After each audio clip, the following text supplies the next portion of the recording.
The cameras flashed, the world stopped.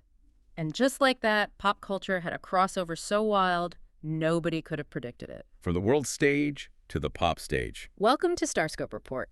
Join Jordan and Jamie as they uncover Hollywood drama, music industry shakeups, and viral influencer scandals. From red carpet surprises to social media controversies, we dive deep into the stories behind the fame. In today's story, it really defies all categories. We're talking about the completely unexpected coupling of global pop icon Katy Perry and former Canadian Prime Minister Justin Trudeau. It was the ultimate wait what moment of the year, for sure. Absolutely. And that's what we're here to do. We're going to move past that initial shock and really analyze the timeline of this whole romance. Yeah, we'll dig into the context, where they both were in their lives post-breakup, post-peak career. And what it all signals about our culture, where, like, serious politics and global celebrity are just blending together until you can't tell them apart. So let's do it. We are tracing a very, very fast path here, from these sort of quiet sightings in a Canadian park to a huge public debut in Paris.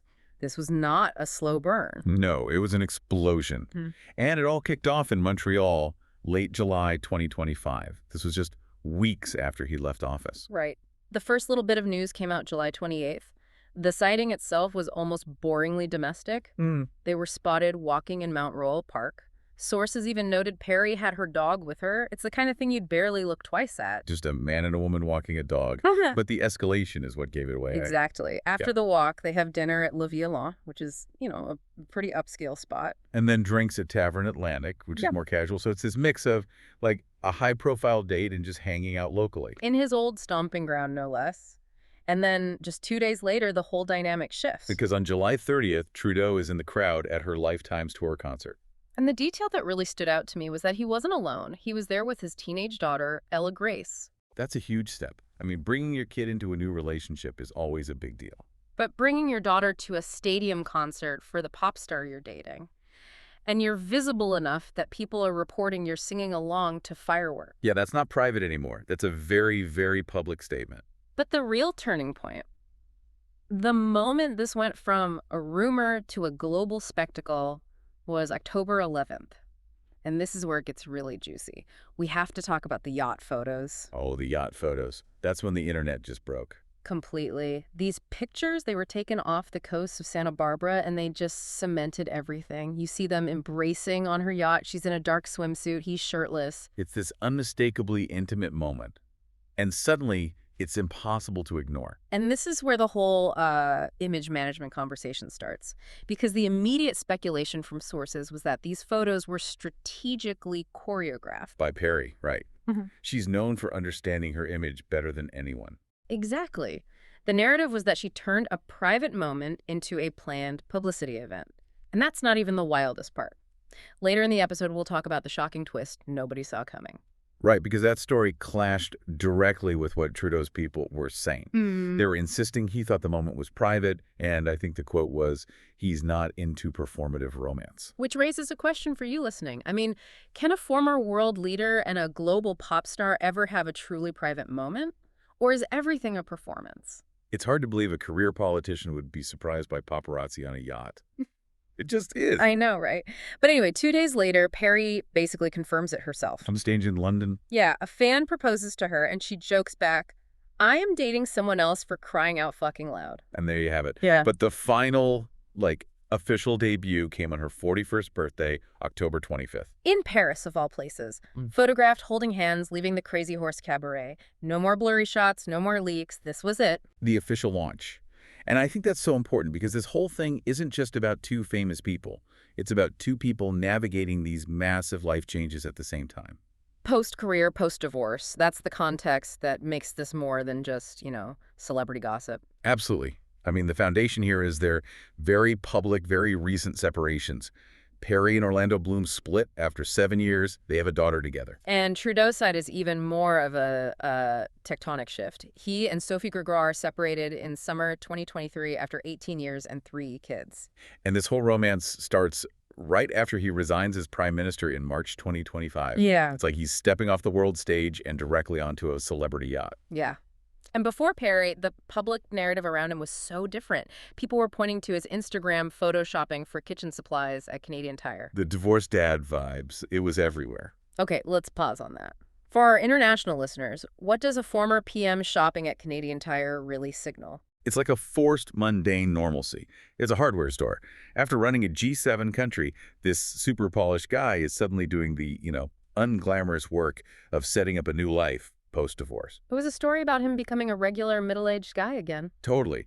But what's so interesting is that this pivot to dating a celebrity, it's actually kind of in his DNA. It echoes his father, Pierre Trudeau. Who famously dated celebrities like Barbra Streisand and, for a minute, Kim Cattrall. Yes. And he was so unapologetic about it. He described Streisand as a mix of Albert Einstein and Napoleon, only taller. What a line. But how does the public view this now versus back then? I mean, the media coverage has to be different, right? Oh, totally. Back then, it was scandalous, but also sort of charming. Today, the conversation is immediately about what the transaction is. Which brings us to the relevancy argument. There was a source in The Guardian who suggested they're both, quote, past their peak. Right. Perry's last album was widely panned. She's been struggling for relevancy. And Trudeau was effectively forced out by his own party. See, I want to push back on that a little. Is having massive global brand recognition, even if your last project flopped, really past your peak? That's a great point. Maybe their peak just shifted from, like, professional achievement to global influence. And this union helps them both get back in the cultural spotlight. That is the core argument. They're basically merging their influence brands. And if you're loving these Hollywood twists, make sure you're subscribed. We've got even crazier stories ahead. And despite all this cynical analysis on the outside, the reports from inside their circle are, like, glowing. Super positive. Sources are saying he's crazy about her, calls her the perfect woman. And that they're simpatico on everything, including politics, kids, and French food.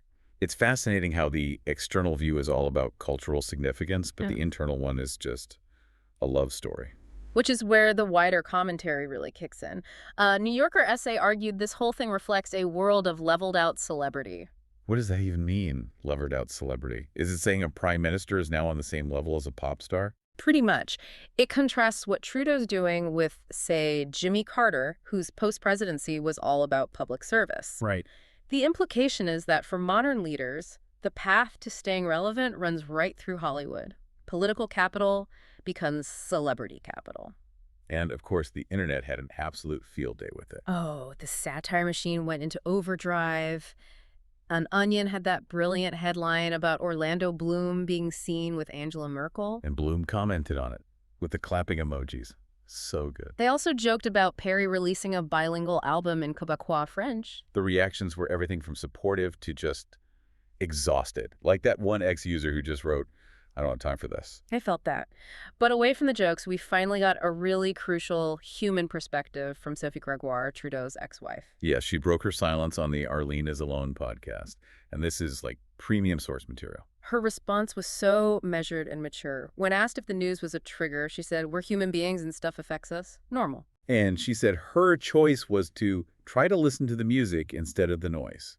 I thought that was so powerful. She allows herself to feel disappointment, anger, all of it. She's a mental health advocate, but she controls the reaction. Yeah, she separated the human emotion from the media circus. And she made a point to reject the label single mom.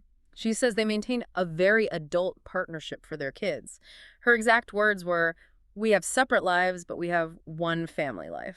That distinction is so important. It redefines what high-profile co-parenting can look like. Even with all this noise, the family unit is protected. So after all this, the timeline, the fallout, what does this whole thing actually mean? It's a relationship, yeah, but it's magnified by this insane blend of political power and pop stardom. And writer Grain Maguire had a great take. She said, even these absurd celebrity relationships show us something universal. Like what?